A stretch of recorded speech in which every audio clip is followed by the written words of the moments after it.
ፕሮቴስታንቶች ራሳቸው ራዲካል ብሎ ይጠሯቸዋል። አክራሪ አሊያም በጣም ጽንፈኛ እንደማለት ነው። በአንድ ምሽት በዙሪክ ከተማ በአንድ ቤት ውስጥ 3 ወጣቶች እግዚአብሔርን ቃል ለመካፈል እንደዚሁም ለመጸለይ ተሰብስበዋል። አዲሱን ሕፃናት መጠመቅ የለባቸውም የሚለውን ትምህርታቸውን ዙንግሊ ሆነ የከተማዋ ምክር ቤት ስላልወደዱት በድብቅ እየተገናኙ ህብረት ማድረግ ከጀመሩ ሰነባብተዋል። ዛሬም ከተለመደው መጽሐፍ ቅዱስን አንብበው ጸልየው ከመለያየት የተለየ አጀንዳ ይዘው አልተገናኙም።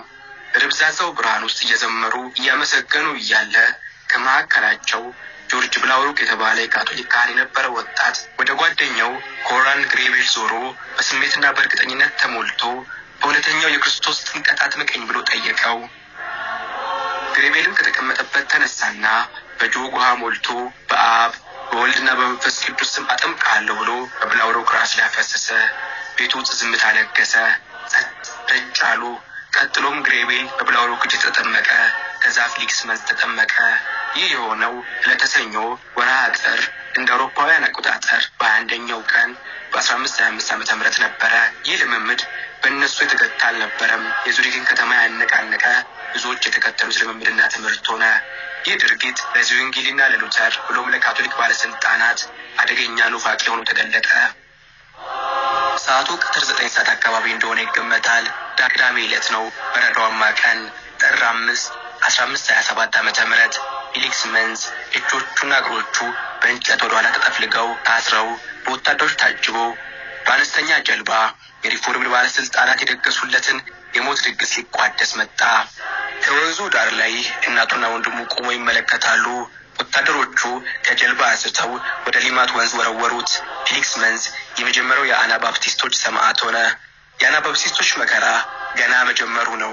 ከሪፎርምድ ያመለጠውን ሉትራን፣ ከሉትራን የተረፈውን ካቶሊክ፣ ከካቶሊክ ዳነውን አንግሊካን ይቀጣዋል። ብዙ አናባፕቲስቶች ዙሪክን ለቀው ተበተኑ። ብዙዎቹ ወደ ሰሜናዊ አውሮፓ ክፍል ወደ ቤልጂየምና ኔዘርላንድ ተሰደዱ። ሲሰደዱ ለብቻቸው አልነበረም። የሚሰደዱት ትምህርታቸውን ይዘው ነበረ። ወደ ኔዘርላንድ አውራጃዎች ከነበሩት አናባፕቲስቶች መካከል አንድ ጥሩ ዳቦ ጋጋሪ የነበረ ሰው ነቢይ ነኝ ብሎ ተነሳ። ስሙ ጃን ማቲጀስ ይባላል። የዓለም ፍጻሜ ቀርቧል፣ ኢየሱስ በቅርቡ ይመጣል የሚሉ ስብከቶቹ የብዙዎችን ቀልብ ያዙ። ሚስተር አዲስቷ ኢየሩሳሌም ናት፣ ኢየሱስ ክርስቶስ በዚያ መጥቶ የራሱን መንግስት እንደሚያቋቁም ተናግሮኛል ብሎ ስብከቱን ቀጠለ። ሚስተር በሰሜን ምዕራብ ጀርመን የምትገኝ ከተማ ናት። ይህንንም ሰምተው ብዙዎች ተከተሉት። እግዚአብሔር በሙኒስተር ከተማ ገብተው ራሳቸውን ያላዳኑትን ይፈጃቸዋል የሚለው ማስፈራሪያ ቃሉ ብዙ ጭቁኖችንና ድሆችን ልብ ገዛ። ብዙዎች ወደ ከተማይቱ ገቡ። ጥቂት የማይባሉ የከተማይቱን ሰዎች ተከተሏቸው። አናባፕቲስቶች ትልቅ ጉልበት ያገኙ መሰለ። የከተማይቱን ምክር ቤት ተቆጣጠሩት። ሆኖም ግን ችግር አለ። ግዙፍ የካቶሊክ ጦር ከከተማዋ በቅርብ ርቀት ሰፍሯል። ነቢዩ ጃን ማቲጀስ ልክ እንደ መጽሐፍ ቅዱሱ ጌዲዮን የተወሰኑ የሚኒስተር ከተማ ሰዎችን አስከትሎ ካቶሊኮችን እንዲገጥም እግዚአብሔር እንዳዘዘው በመናገር በጌታ በተቀበለው ትንቢት መሰረት 12 ሰዎችን ብቻ አስከትሎ የካቶሊክን አስፈሪ ጦር ሊገጥም ወጣ። ነቢዩ ጃን ማቲጀስ አሁን ካሉ ብዙ ሐሰተኛ ነቢያቶች በአንድ ነገር ይለያል። ነቢይ ያለመሆኑን እርሱ ራሱ አያውቀውም ነበረ። ወደ ካቶሊክ ጦር ሰፈር ሲደርሱ እንደ አንበሳ የተጋደመው የካቶሊክ ሰራዊት ዘረጣጥሎ በላቸው። የነቢዩ ጃን ማቲጀስን አስክሬን በእንጨት ላይ አንጠልጥለው ለሙኒስተር ከተማ አናባፕቲስቶች ማስፈራሪያ ያደረጉት። በሙኒስተር ከተማ ሁሉም የከተማዋ ሕዝብ በድጋሚ መጠመቅ ግዴታ አለበት። የግል ንብረት የሚባል ነገር የለም። ሁሉም ንብረት የሕዝብና የመንግስት ነው። ከአንዲት ሴት በላይ ማግባት ወይንም ፖሊጋሚ ህጋዊ ተደርጓል። ከጃን ማቲጀስ ሞት በኋላ ጃን ቫን ላይንደን መሪነት ቦታውን ይዞ የአዲሷ ኢየሩሳሌም ንጉስ ነኝ ብሎ ራሱን ሾመ። ይህ ሁሉ የሆነው የመጀመሪያው የዳግም ጥምቀት ከተደረገ ከ9 ዓመት በኋላ በ1534 ነበረ።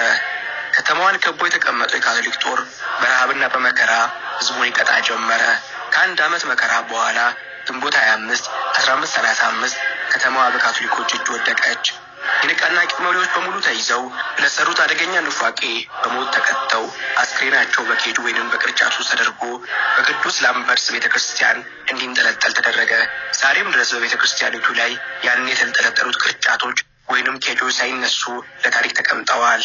አናባፕቲስቶች ያለ መሪ የቀሩ፣ መልካም እረኛ ያጡ፣ ተቅበዝባዥ በጎች፣ በሁሉ የተጠሉ፣ በሁሉ የተገፉ፣ በስነ መለኮታዊ የትምህርት ቀውስ የሚገመገሙ ሆኑ። ነገር ግን እግዚአብሔር በእርግጥ ያዘነላቸው ይመስለኛል። ሜኖን ሲሞን የሚባል ካቶሊካዊ ካህን የአናባፕቲስቶችን ትምህርት ተቀብሎ ወደ እንቅስቃሴው ተቀላቀለ። አናባፕቲስቶች ጥሩ መምህር አገኙ። ዳግም አጥማቂነት ጠንካራ ስነ መለኮታዊ ቅርጽ መያዝ ጀመረ። ሜኖን ሲሞን ጥሩ የፍቅር አስተማሪም ነበረ። የሚጠሏቸውን ይወዱ ዘንድ፣ የሚያሳድዷቸው ይጸልዩ ዘንድ ሜኖን ሲሞን በሚገባ አስተማራቸው። ያነሱትን ሰይፍ ጥለው መጽሐፍ ቅዱስን ብቻ የያዙ ክርስቲያኖች ሆኑ።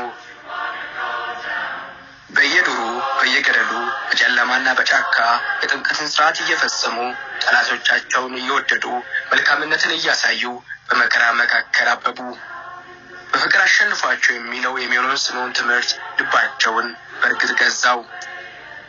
ይህ ትምህርት ወደ ልባቸው ዘልቆ ከገቡ ምዕመናን አንዱ ሪክ ዊልመስ ይባላል። ዊልመስ በእምነቱ ምክንያት ወደ እስር ቤት ይወረወራል። ከእስር ቤት የማምለጥ እድሉን አግኝቶ ሲያመልጥ በረዶ በገገረው ሐይቅ ላይ መሮጥ ይጀምራል። ከዚያም አንድ የታጠቀ ወታደር ሊይዘው ከኋላ ይከተለዋል። ቀለል ያለው የዊልመስ ሰውነት በረዶ በሰራው ሐይቅ ላይ በቀላሉ እንዲሮጥ ቢያስችለውም ከኋላ የሚከተለው ወታደር ላይ ግን በረዶ ተሰነጠቀ። ወታደሩ ወደ ውሃ ወደቀ። በውሃ ከመስጠም ነፍሱን ለማዳን ሲፍጨረጨር ዊልመስ ተመለከተ። ፊቱን ወደ ኋላ መልሶ እጆቹን ዘርግቶ እየሰጠመ ያለውን ወታደር አዳነ። አዎ እግዚአብሔር ጠላቴን አሰጠመልኝ ብሎ ወደፊት መገስገስ ይችል ነበረ። ነገር ግን ለሞት ተላልፎ የተሰጠውን አሳዳጁን ለማዳን እጆቹን ዘረጋ። ያዳነው ያው ወታደር አስሮት ወደ እስር ቤት መለሰው። ሪክ ዊልመስም በእሳት ተቃጥሎ በፍቅር ተሞልቶ ለእምነቱ ሰማዕትነትን ተቀበለ። ሜኖናይቶች በእጅጉ አክራሪና አጥባቂ የሚባሉ ቢሆንም ይህ ግን ለያዕቆብ አማን በቂ አልነበረም። ሜኖናይቶች በዙሪያቸው ያሉትን እየመሰሉ ነው ብሎ የሰጋው አማን ጥብቅ መመሪያዎችን አወጣ። ኃጢአት ሰርተው ንስሐ ለመግባት አሻፈረኝ ያሉ ሰዎች ፈጽሞ ከማህበረሰብ መገለል አለባቸው። ከተወገዙ አባላት ጋር ምንም አይነት ህብረት ምዕመናን እንዳይኖራቸው፣ አብረዋቸው እንዳይበሉ፣ ከእነሱም ጋር እንዳይገበያዩ አማን አገደ። የውስጥን መታዘዝና ትህትናን ለመግለጽ አማኞች ዘመነኛ የፋሽን ልብሶችን እንዳይለብሱ ከለከላቸው። ሆኖም ግን ይህ ድርጊት በጊዜው በነበሩ የሜኖናይት አመራሮች ብዙም ተቀባይነት አላገኘም ነበረ። በ1693 ጉዳዩ በጉባኤ ታይቶ ወደ መስማማት መምጣት ስላልተቻለ አማንና ተከታዮቹ ተለይተው ወጡ። ዛሬ ላይ አሚሽ የምንላቸው ከዘመናዊ ዓለም ርቀውና ተለይተው የሚኖሩ ማህበረሰቦች የተገኙት ከዚህ ወግ አጥባቂ እንቅስቃሴ ነው። የአማንን እሳቤ ያልተቀበሉ ሜኖናይቶች ግን በትምህርት ራስን ማብቃትን፣ ወንጌል ለመስበክ በሌሎች መካከል መኖርን ምርጫቸው አደረጉ። በ1945 ከአሜሪካ መነሻውን ያደረገው ኢስተርን ሜኖናይት ቦርድ ኦፍ ሚሽን ኤንድ ቻሪቲስ የተባለው ተቋማቸው ከግርማዊ ቀዳማዊ ኃይለ ሥላሴ ፈቃድን አግኝቶ በኢትዮጵያ አገልግሎቱን ጀመረ።